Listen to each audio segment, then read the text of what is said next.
Fluency English Podcast. You can speak fluency and confidently. Okay, sorry. Can I just say, I kind of think today is going to be good. Like, I was hoping maybe we could talk about Just stop right there. what did I do? You are doing it again. Stop making yourself small. I was just trying to introduce the... No, listen to yourself.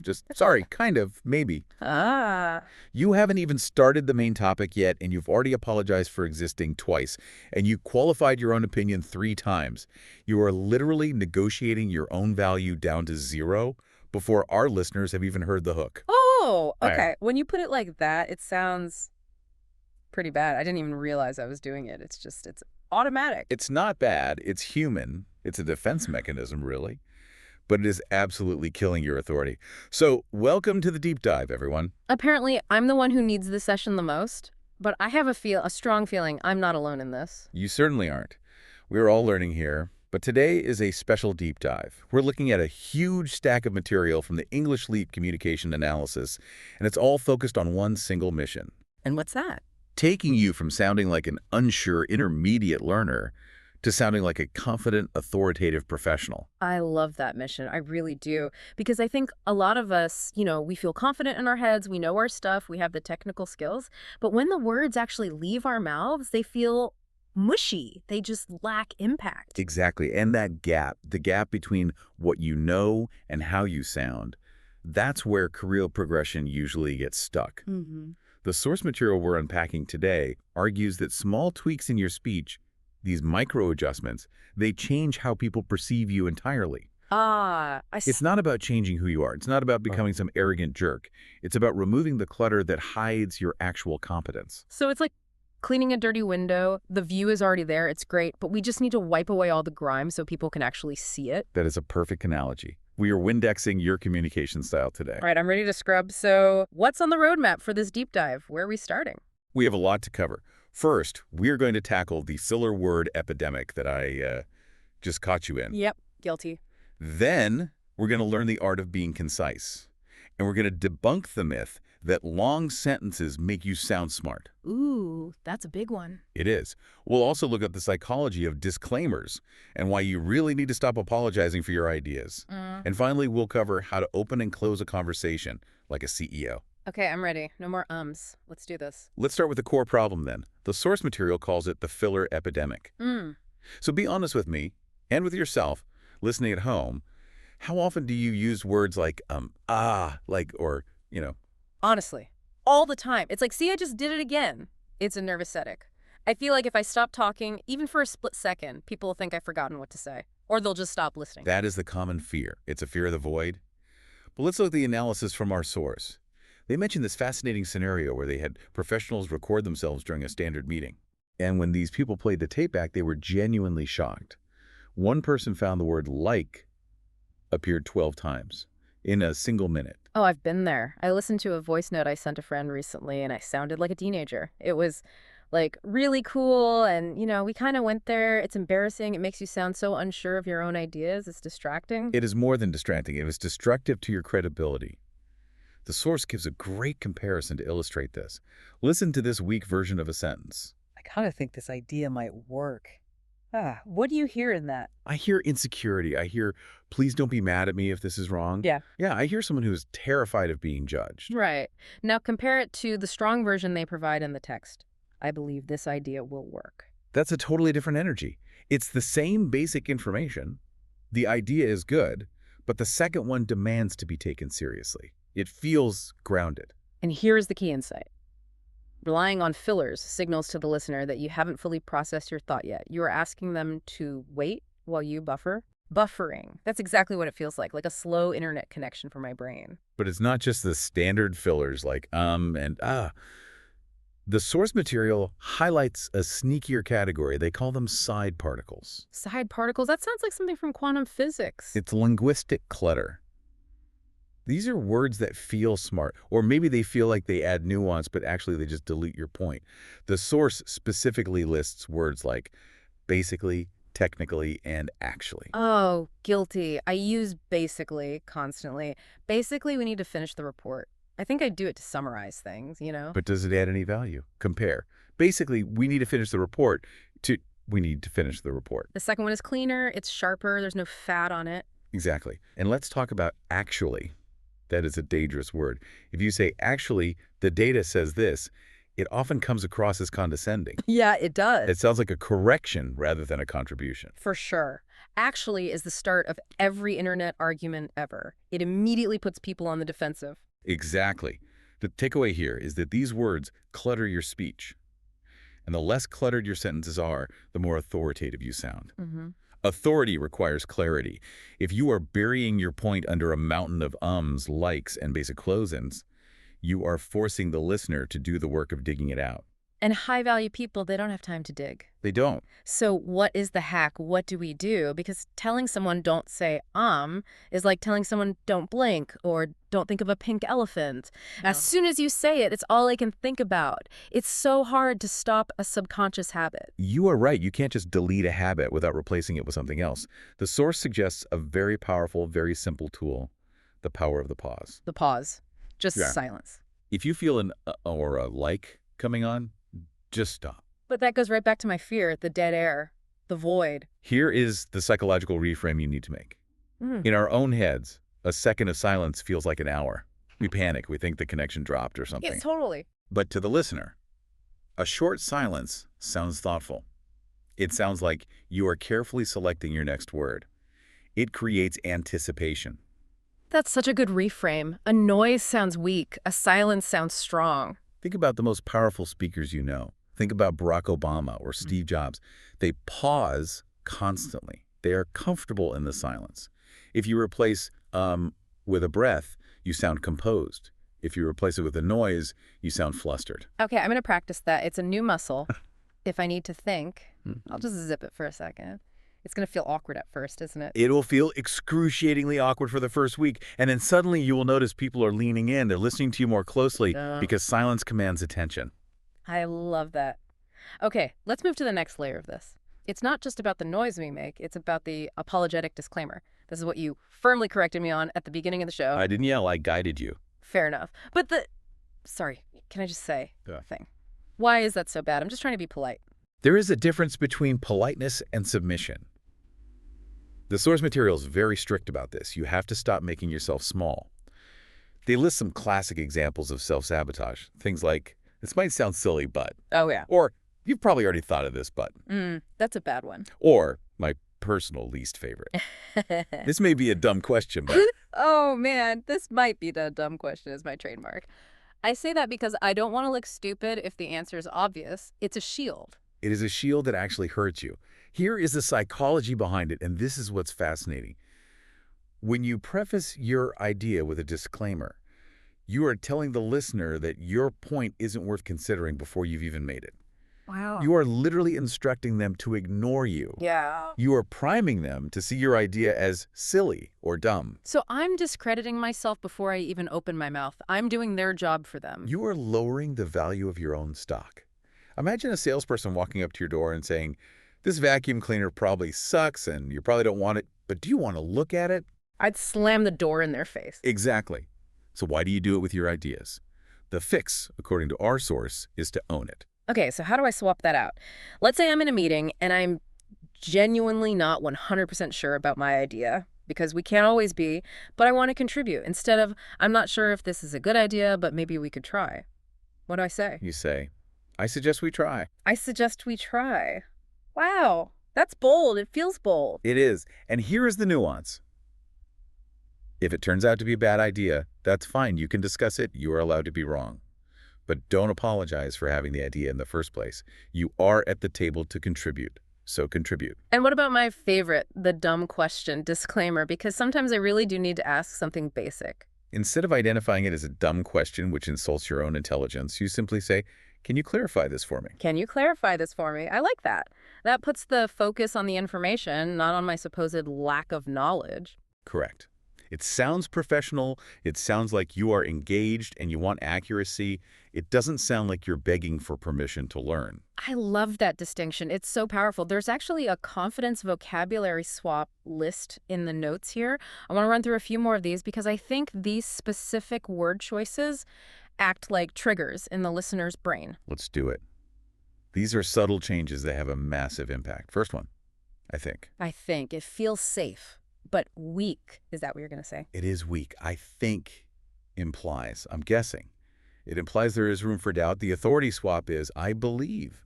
I believe. I believe implies conviction. It implies you have processed the data and reached a conclusion. Next one. I hope this helps. I write this in emails every single day. Attached is the report. I hope this helps. Stop it right now. Oh. Delete it from your email signature immediately. But why? It's nice. It's polite. It sounds like you're crossing your fingers and praying your work was good enough. It sounds like you are unsure of the quality of your own output. The source says to swap it for, I'm confident this will help. I'm confident this will help. That is a power move. It shifts it from hope to certainty. Or, if that feels a bit too aggressive for the context, you could just say, let me know if you'd like to discuss the findings. It's helpful without being subservient. Okay, I can do that. Now, here is a big one that I hear constantly. You finish explaining something complex, and you ask, does that make sense? I hate this phrase. You hate it, really. I say that because I want to make sure I didn't confuse them. My heart is in the right place. I know your intention is good. I know it comes from a good place. But the result is that it sounds like you doubt your own explanation. It sounds like you're asking, did I speak English correctly just now? Was I coherent? It frames you as the potential problem. Yikes. Okay, that's a perspective shift. So what's the alternative? How do I check in with them without undermining myself? You keep it open, but confident. You say, let me know if you have any questions, or what are your thoughts on this? Let me know if you have any questions.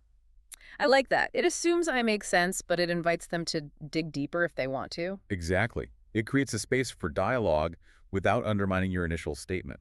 It assumes competence. This is great. It's like a wardrobe change for your vocabulary. You're just putting on a sharper suit. That is a perfect analogy. Yeah. And just like a suit, if it doesn't fit well, it looks cheap.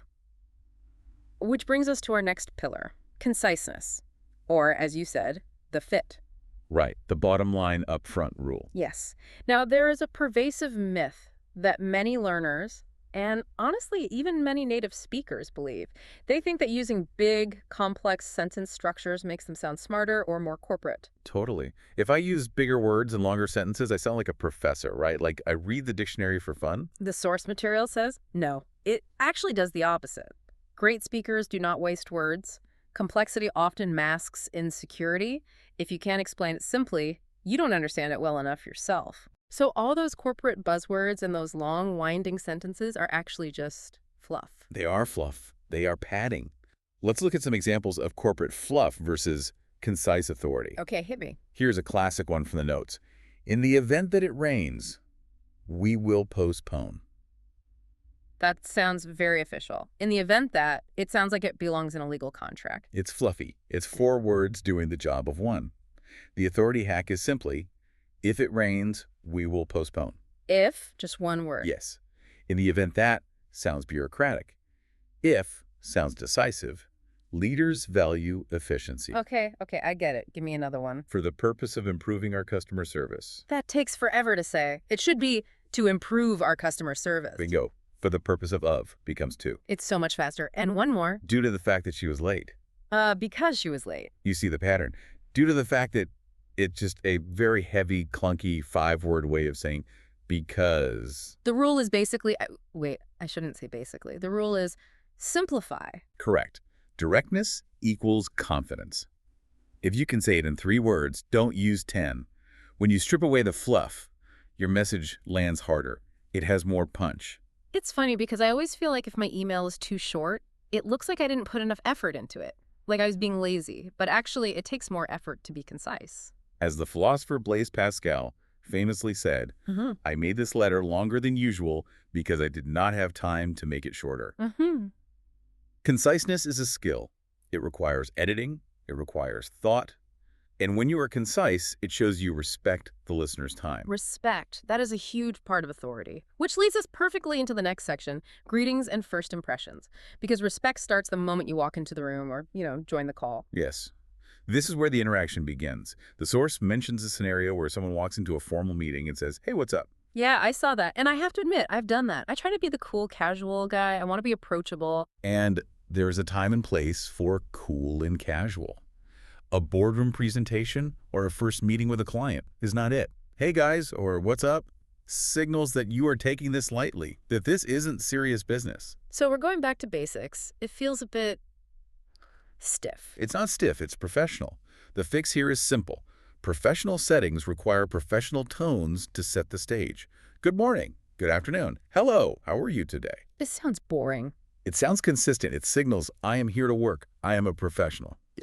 You can loosen up later once you have established your competence. Yeah. But you can't start loose and then try to tighten up. That's a really great point. It's easier to go from formal to casual than casual to formal.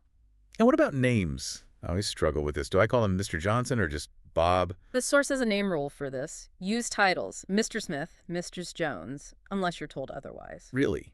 Even now, in this day and age, that feels very old school. Especially when you want to establish authority, it shows respect. And interestingly, showing respect commands respect in return. It sets a boundary. I guess it makes sense. Think about it.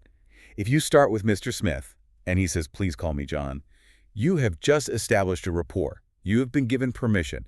It's a positive interaction. Okay. But if you start with John and he was expecting Mr. Smith, you have started with a deficit. You've possibly insulted him. That's a safe bet. It's better to be too polite than too casual. Exactly. Now, I want to touch on a bonus strategy from the source that really deepens this authority concept. It's about how we ask questions and give feedback.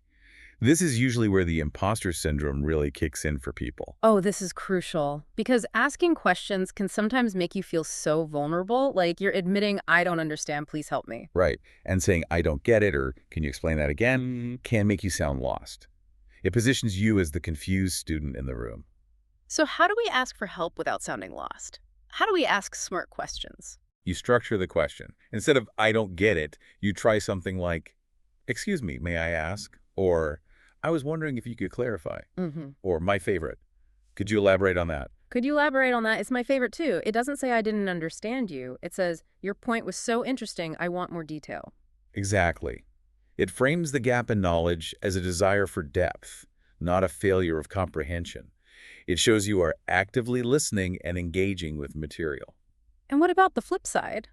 Giving feedback. I hate telling people their work isn't good. I usually just say nothing, or I'm too vague because I don't want to hurt their feelings. Vague feedback is useless. It helps no one. And harsh feedback, your work isn't good, just damages relationships. The source suggests offering solutions. So instead of, this is bad, I say, I think this can be improved by. And then you insert the specific fix. You focus on the work, not the person. And the source mentioned something called the positive sandwich, right? Or at least starting with a positive note. Yes. I really like how you structured this. One way to make it stronger is you validate their effort first, then you guide the improvement. It's leadership, not just criticism. That makes you sound like a manager, even if you aren't one. That is the whole point of today. Yeah. You dress for the job you want. You speak for the authority you want. You don't wait for someone to give you a badge that says leader. You sound like one, and then people start to treat you like one. Okay. I feel like we've covered the theory. My brain is full of do's and don'ts, but I need to feel this. I need to get these words in my mouth. Good, because it is time for our interactive element. Oh boy. Time to put me on the spot.